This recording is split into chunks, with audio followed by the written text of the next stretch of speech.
여러분 안녕하셨습니까? 양영태 TV의 양영태입니다. 오늘은 11월 15일 월요일입니다. 국민의힘 캠프가 과연 어떻게 될 것인가? 국민의힘 캠프 그거에 대해서 마스터 플랜이 나왔습니다. 그러니까 결국 국민의힘이 이제 그 캠프를 어떻게 운영하겠다 는 그런 어떤 청사진을 이렇게 밝혔다는 바로 그런 부분이겠죠. 총괄본부장이라는 제도를 김종인에게 준다는 그런 이 얘기가 있었는데 그게 아닙니다. 총괄본부장 제도는 없앤다 이렇게 돼 있습니다. 그 본부장 제도를 4 내지 5자리를 둬가지고 4자리 5자리를 줘서 본부장으로 하여금 선거 이 대선을 선대위를 구성토록 하는 주요 기능자로서 역할하게끔 하겠다 이런 얘기입니다. 이번 주에 일부를 발표할 것입니다. 한교우 사무총장이 어저께 또 사의를 표명했죠. 진작 나갔어야 되죠. 후보가 딱 되면 바로 사의를 표명했어야 했는데 질질 끌었던 게 그건 정말 이거는 이준석 때문에 아마 끌었을 겁니다만은 이준석은 그러면 안 됩니다. 당무가 지금 당규에 후보자 결정이 되면 바로 당무 권한이 넘어가게 돼 있는데 후보에게 왜 자기가 끝까지 그걸 갖다가 지금 움켜쥐고 자기 사람으로 자기 정치하고 성자금 대선 자금까지 자기가 관리하려고 달려들고 도대체 이게 뭐 하는 짓입니까? 그래서 이 국민의힘 윤석열 대선 후보가 선대위에 총괄본부장을 두지 않기로 가닥을 잡고 선거 실무를 총괄하는 완톱 총괄본부장 대신에 4개 내지 5개 분야별로 본부장을 둬서 관리시키겠다 이런 얘기입니다. 이런 가운데 한기호 국민의힘 사무총장이 사의를 밝힌 겁니다. 뒤늦게 나간 겁니다. 윤 후보 측은 당 인사 조직 재정 업무를 총괄하는 사무총장을 후보와 뜻이 맞는 새 인물로 교체하자는 생각을 갖고 있는 것 당연하죠.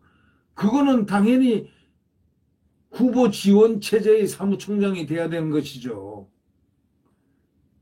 윤 후보 측 핵심 관계자는 총괄 선대본부장 한 사람에게 권한이 집중되는 것을 막고 당 안팎의 다양한 인사가 두루 선대위에 합류할 수 있도록 분야별 본부 체제를 구성할 방침이라고 했습니다. 윤 후보는 이준석 대표 등과 협의를 거쳐가지고 뭐 형식적인 협의죠. 뭐 이준석한테 무슨 협의할 게 뭐 있습니까?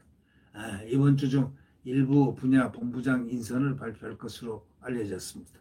통상 정당의 대선 총선 선대위는 총괄 또는 상임 선대위원장 밑에 선거 실무를 지휘하는 총괄본부장 1명을 도왔는데 이번에는 없습니다. 윤 후보는 총괄 선대본부장으로 권한이 집중된 걸 막으려 이에 총괄 선대본부장을 안 두겠다 이렇게 한 겁니다. 그건 잘한 것입니다. 그래가지고 삐걱하면 나간다고 그러고 뭐 안 나간다고 그러고 뭐 중간에 목리 부리고 뭐 이런 모습들 많이 봤지 않습니까? 네. 윤 후보는 대신 정책, 조직, 직능, 홍보 등 이런 분야별 본부장을 두는 쪽으로 가닥을 잡았습니다. 윤 후보 비서실장 권성동 의원은 통화에서 이렇게 얘기합니다. 후보가 분야별 본부장과 직접 소통해서 의사결정 라인을 간소화할 방침이라고 했습니다. 분야별 본부장 지금 후보군에 그럼 누가 떠오르냐? 주호영, 또 김용태 의원, 권영세, 윤상현, 김태호, 나경원, 임태희, 정태근 전 의원 등이 지금 거론되고 있다는 겁니다. 윤 후보는 총괄선대위원장에는 김종인 전 비대위원장 등 원로급 인사를 영입할 것으로 알려져 있습니다. 총괄선대위원장에는 총괄본부장이 아니고요. 총괄선대위원장에 원로급 인사를 영입할 것으로 알려져 있습니다. 총괄선대본부장하고 총괄선대위원장하고는 다르죠. 본부장은 실무를 책임지는 직접 일을 책임지고 하는 본부장제. 그러니까 총괄 선대위원장이 이 선대본부를 이렇게 좌지우지는 못하게 이렇게 선을 달리해 놨습니다. 네. 윤 후보는 경선 경쟁 캠프에서 캠페인 역량을 보여준 인사들까지 선대위에 다 합류시켜야 한다는 그런 생각입니다. 당연히 경쟁 캠프에서 경선할 때 캠프 역할을 했던 분들 선대위에 당연히 흡수돼야죠. 그래야 그 맥이 이어지는 겁니다. 근데 이 뭐 선대위를 갖다가 지금 선거 캠프를 갖다가 뭐 하이에나니 뭐니 하고 막 그 욕을 했던 이준석이 코가 납작해졌습니다. 네. 그런 사람이 어떻게 당대표를 하는지 도대체 이 정말 이해가, 나이가 아무리 어리다 그래도 좀 도대체 이해가 안 됩니다. 네. 이런 가운데 한겨레 사무총장이 이준석 대표에게 사의를 밝힌 겁니다. 한 총장은 통화에서 이 대표에게 나의 거취와 관해 고민하지 말라 이렇게 뜻을 전했다고 합니다. 한 총장은 자신을 임명한 이 대표 입장을 감안하면서 대선을 치러야 하는 윤 후보에게 선택권을 주고자 거취를 일임한 것으로 안다. 이렇게 말을 했는데 당연하죠. 이 사무총장이 대선 체제의 사무총장이란 사실을 알아야 됩니다. 거기에 여러 가지 의미가 있습니다.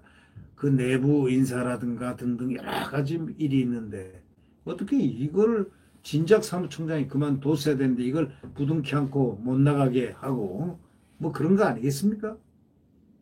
누가 못 나가게 했겠습니까? 이준석이가 못 나가게 한 겁니까? 뭡니까?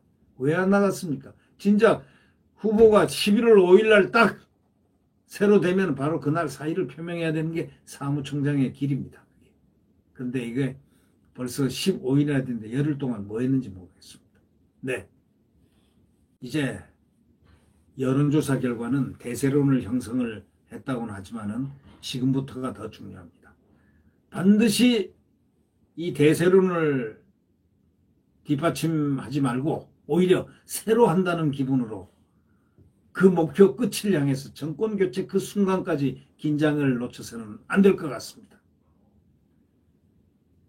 저기가 골이 목표가 보이는데 바로 목표 전에 쓰러지면 안 되기 때문입니다.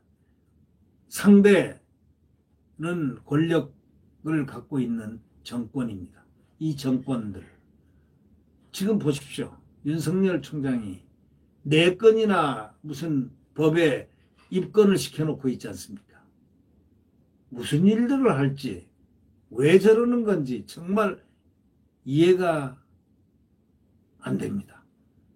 자, 그래서 국민들이 정신 바짝 차리고 윤석열 주변을 살피면서 일거수일투족을 우리가 진하게 접근해 나가면서 윤석열 후보를 밀어야 될 것 같습니다. 네, 그것만이 우리 대한민국을 회복하는 길, 자유민주주의와 시장경제 그리고 한미동맹에 의한 굳건한 안보를 다지면서 우리의 대한민국 헌법을 완벽하게 구사하는 그러한 자유민주주의 대한민국으로 만들어야 되지 않겠습니까? 네, 그러기 위해서 야권 단일화 가장 중요합니다. 네, 여러분 안녕히 계십시오.